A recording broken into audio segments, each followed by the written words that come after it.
अब क्वेश्चन 6 में देखिए, दिया हुआ है if angle A and angle B are acute angles, acute angle 90 से छोटे होते हैं दोनों, सच दैट इस तरीके से है कि कोस ए और कोस बी की वैल्यू इक्वल है। तो पहले हम एक ट्रायंगल बना लेते हैं जिसमें हमें दो एंगल चाहिए, एक ए ले लेते हैं, एक बी ले लेते हैं और तीसरा हम सी ले लेते हैं जिसपे राइट एंगल।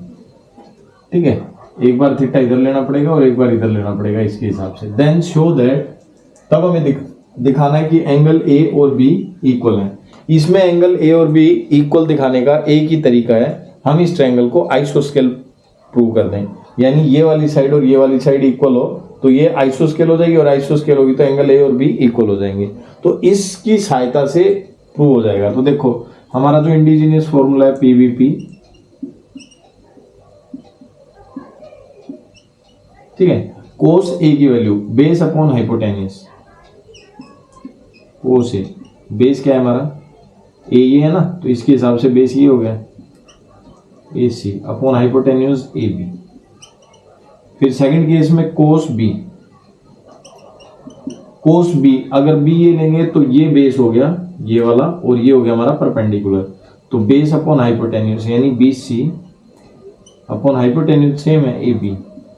अब ये दोनों वैल्यूज इक्वल दी हुई है क्वेश्चन में, तो हम इनका जो वैल्यू आई हमारी उसको इक्वल रख देते हैं, यानी A C upon A B equal है B C upon A B, और ए बी को इधर डिवाइड में उधर ले जाएंगे तो ऊपर मल्टीप्लाई में जाएगा यानी आपस में कट जाएंगे।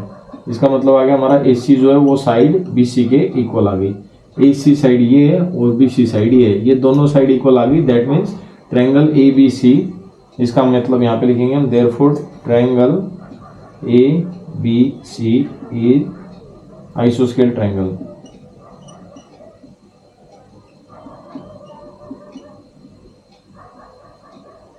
ठीक है, आइसोस्केल ट्रायंगल हो गई, देयरफॉर एंगल ए इक्वल आ गया आपका एंगल बी। ये हो गया हमारा क्वेश्चन 6 कंप्लीट। ठीक है, अब हम देखते हैं क्वेश्चन नंबर 7। अब क्वेश्चन 7 है जो उसमें बोल रहा है कोट थीटा की वैल्यू इतनी दी हुई है 7/8, तो आपको इसकी वैल्यू निकालनी है। तो कोट थीटा से हम पहले ट्रायंगल बना लेंगे अपनी और कोट थीटा के हिसाब से वैल्यू पुट कर देंगे, यानी P B P upon H H, cot theta यानी बेस अपॉन परपेंडिकुलर, बेस 7 हो गया, परपेंडिकुलर हो गया 8, 7 8, थीटा यहाँ पे लिया तब। ठीक है, ट्रायंगल का आपको जो भी नाम रखना है वो रख सकते हो, ए बी सी। अब पाइथागोरस से हम ये वाली निकाल देंगे using Pythagoras, A C square equal to 7 square plus 8 square 49 plus 64। ठीक है, कितना होगा 113, रूट में आ जाएगा अगर ए सी की वैल्यू निकालेंगे, यानी √113। ठीक है, अब हमें क्या करना है, साइन की और कोस की वैल्यू निकाल लेते हैं पहले। तो साइन थीटा की वैल्यू क्या होती है, परपेंडिकुलर अपॉन हाइपोटेन्यूस, यानी 8 अपॉन √113, और कोस थीटा की वैल्यू क्या होती है हमारी, बेस अपॉन हाइपोटेन्यूस, तो बेस क्या है हमारा 7 अपॉन √113। अब ये दोनों वैल्यूज उसमें पुट कर देंगे और हमारा सोल्व हो जाएगा, यानी देखो 1 प्लस साइन थीटा यानी 8 अपॉन √113, फिर same value 1 minus 8 upon √113 divide by 1 plus cos theta, cos theta की वैल्यू 7 अपॉन √113 और 1 माइनस 7 अपॉन √113। यहाँ तक आपको समझ में आ गया होगा।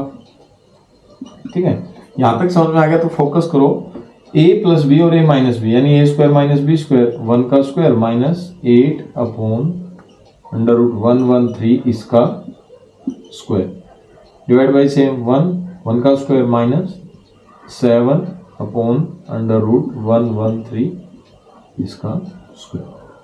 अब हम सोल्व करेंगे आगे, 1 का स्क्वायर 1 रहेगा, 8 का स्क्वायर होगा आपका 64 डिवाइड बाई 113, फिर इसी तरीके से 1 माइनस 7 का स्क्वायर 49 डिवाइड बाई 113, एलसीएम ले लेंगे दोनों साइड हम, तो ऊपर आ गया आपका 113, इधर भी आ गया 113 माइनस 64, फिर वापस से 113 माइनस 49 डिवाइड बाई 113, ये तो आपस में कट गई क्योंकि ये इधर जाता है मल्टीप्लाई में और ये ऊपर जाता है, तो ये आपस में कट जाएंगे और ये वैल्यू ऐसी की ऐसी आ जाएगी। 114 में से 64 माइनस करो, 13 में से 4 गए, कितना बचा आपका 9, इधर बच गया 0, 10 में से 6 गए 4, 49 बच गया। और इसी तरीके से इधर आपका बच जाएगा 60, कितना था हमारा 64, नीचे बच गया 64, इसमें से 49 माइनस हो गया था, तो ये आपका आंसर आ गया। ठीक है, ये हो गया आपका क्वेश्चन नंबर 7 कंप्लीट। इसको हम आइडेंटिटी की सहायता से भी यूज कर सकते थे, सोल्व कर सकते थे, लेकिन आइडेंटिटी अभी अपने आई नहीं है फर्स्ट एक्सरसाइज में, तो इसलिए हमें इसकी वैल्यू यहाँ पे निकाल के डायरेक्ट करना पड़ेगा। नहीं तो आइडेंटिटी की हेल्प से करते तो ये और इजी हो जाता है बहुत ज़्यादा, वो हम बाद में आपको बताएंगे, लास्ट में एक्स्ट्रा क्वेश्चंस आएंगे या फिर हमारी एक्सरसाइज कंप्लीट हो जाती है तो एग्जाम के हिसाब से हम बताते हैं। अब कोट की वैल्यू यहाँ पे रख दो, कोट की वैल्यू तो हमें दी हुई है सीधी 7/8, तो 7/8 और इसका स्क्वायर यानी 49/8 64, डायरेक्ट निकाल दी। ठीक है, तो इस तरीके से हम सोल्व करके वैल्यू निकाल सकते हैं। अगर आइडेंटिटी जब यूज करेंगे हम, तो इस क्वेश्चन को सोल्व करेंगे ना, तो यही बन जाएगा कोट स्क्वायर थीटा। हम अगली एक्सरसाइज में आपको करके दिखाएंगे। अभी देखते हैं नेक्स्ट क्वेश्चन। अब क्वेश्चन नंबर 8 में क्या बोल रहा है, 3 कोट A = 4 हमारा दिया हुआ है। फिर हमें चेक करना है कि ये वाली वैल्यू इसके इक्वल है या नहीं, यानी 1 - 10² A/1 + 10² A इक्वल है cos square A - sin square A और नो, है या नहीं। तो हम सबसे पहले तो वैसे ही करेंगे, एक ट्रायंगल बना लेते हैं। ठीक है, ये हमने बना लिया ट्रायंगल, राइट एंगल ट्रायंगल में ही चलता है ट्रिग्नोमेट्री, मैं आपको पहले भी बता चुका हूँ। इसमें वैल्यू रखते हैं ए, हम ये ले लेते हैं, कोट A की वैल्यू दी हुई है तो A, फिर इसको हम B रख लेते हैं और इसको C रख लेते हैं। तो PVP वाला जो इंडिजीनियस फॉर्मूला है उसी के हिसाब से चलेंगे, PVP/HHB। तो कोट A की वैल्यू बेस अपॉन परपेंडिकुलर, यानी यहां से देखोगे तो आप कोट A = 4 और ये 3 मल्टीप्लाई में डिवाइड में चला जाएगा, तो बेस अपॉन परपेंडिकुलर, तो बेस हो गया आपका 4 और परपेंडिकुलर हो गया आपका 3। अब पाइथागोरस से निकालोगे तो ये वैल्यू आएगी आपकी 5 यूजिंग, ठीक है, जैसे AB² = 4 का स्क्वायर प्लस 3 का स्क्वायर। 4 का स्क्वायर कितना होता है 16, 3 का स्क्वायर होता है आपका 9, 25 हो गया, 25 किसका स्क्वायर होता है 5। कितना आ गया समझ में, पाइथागोरस से हमने ये वैल्यू निकाल ली। अब इसमें हमें क्या क्या चाहिए, कोस चाहिए, साइन चाहिए और टेन चाहिए, तो हम सबकी वैल्यू लिख लेते हैं। पहले हम साइन की लिख लेते हैं, साइन A, तो साइन A की वैल्यू क्या होगी हमारी, परपेंडिकुलर अपॉन हाइपोटेन्यूज, यानी 3/5। ठीक है, फिर हमें चाहिए कोस की लिख लेते हैं। कोस A की वैल्यू कितनी है हमारी, बेस अपॉन हाइपोटेन्यूज, यानी 4/5। ठीक है, फिर हमें एक वैल्यू और चाहिए टेन की, और टेन की वैल्यू क्या है, टेन की value perpendicular upon base, perpendicular है हमारा 3 और बेस है 4, यानी 3/4। अब ये तीनों वैल्यूज हम यहाँ पे रखेंगे और सॉल्व करेंगे। ठीक है, तो ये देखो 1 - 10A, 10A की वैल्यू 3/4 और 3/4 का स्क्वायर करेंगे, यानी 3 3 = 9 और 4 4 = 16, डिवाइड बाई ऐसे ही 1 + 9/16। फिर उस साइड का भी लिख लेते हैं। कोस की वैल्यू क्या है हमारी 4/5, स्क्वायर में है तो 4 का स्क्वायर कितना होता है 16 और 5 का स्क्वायर होता है आपका 25। फिर साइन की वैल्यू कितनी है 3/5, तो 3 3 = 9/5 का स्क्वायर 25। अब इधर हम 1 और 1 लिया, एलसीएम लेके सोल्व करते हैं। ये डबल इक्वल नहीं लिखते, इधर ये वाली वैल्यू लिख सकते हैं इस तरीके से। तो यहाँ पे हो गया हमारा 16, ऊपर आ गया 16 - 9, फिर यहाँ पे हो गया हमारा नीचे 16 और यहाँ हो गया 16 + 9। इधर आप एलसीएम लोगे तो हो गया आपका 25 और 16 में से 9 माइनस हो जाएगा, बेस सेम है तो कितना बचेगा आपका 7। ठीक है, यहाँ 16 से आपका 16 कट गया और 16 में से 9 गया तो आपका आ गया 7 और नीचे 16 + 9 25 और उधर भी क्या आ गया आपका 7/25, यानी दोनों साइड आपकी इक्वल आ गई, यानी ये वाली वैल्यू कितनी आ गई आपकी 7/25 और इधर वाली वैल्यू जो हमने सोल्व की ये भी कितनी आ गई 7/25। तो यस दे आर इक्वल।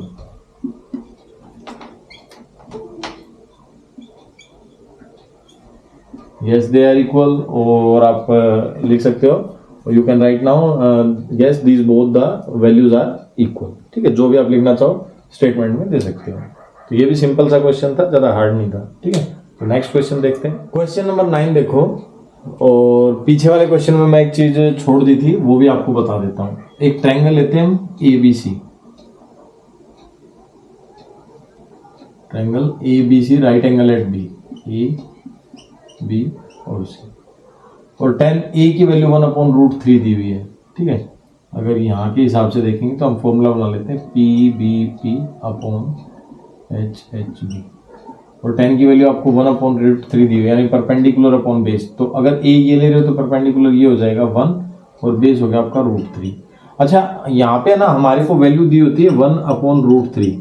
काफी बच्चे कमेंट करते हैं, पहले वाले क्वेश्चंस में भी किया था और अभी भी पूछते हैं कि सर यहाँ पे ना हमारे स्कूल टीचर या तो k लिखवा देते हैं या फिर 1 के साथ x लिखवा देते हैं।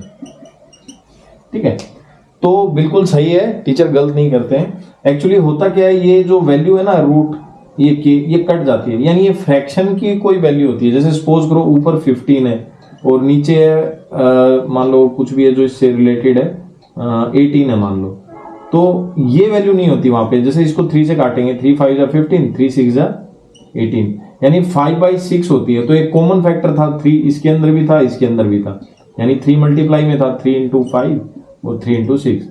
तो वो 3 जो होता है ना, वो उसको हम k मान लेते हैं, k या फिर x मान लेते हैं। ठीक है, तो उसको लिखो या ना लिखो कोई फर्क नहीं पड़ता, क्योंकि उसकी वैल्यू हम फाइंड नहीं कर सकते, वो पता ही नहीं हमें क्या होता है, और क्वेश्चन को सोल्व करोगे तो भी नहीं आने वाली।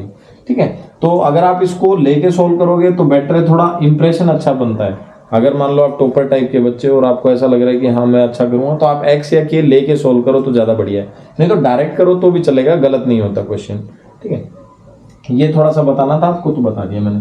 अब इसकी वैल्यू देखो, अब यहाँ पे ये वैल्यू हो गई, पाइथागोरस से निकालेंगे, यानी AC का स्क्वायर इजिकल टू √3 का स्क्वायर 3 और 1 का स्क्वायर 1, यानी कितना आ गया आपका 4 AC का स्क्वायर, और AC की वैल्यू कितनी आ गई 2। ठीक है, अब हम इसके हिसाब से हमें चाहिए साइन और कोस, तो पहले साइन और कोस की वैल्यू निकाल लेते हैं। साइन ए के हिसाब से परपेंडिकुलर अपॉन हाइपोटेनियस, अगर a लेंगे तो परपेंडिकुलर ये हो गया, हाइपोटेनियस ये हो गया 1/2। फिर उसके बाद कोस c, कोस c की वैल्यू देखो, c यहाँ पे है ना, तो ये वाला थीटा ले लेंगे। कोस की वैल्यू होती है बेस अपॉन हाइपोटेनियस, थीटा ये होगा तो बेस ये हो गया और हाइपोटेनियस ये हो गया 1/2।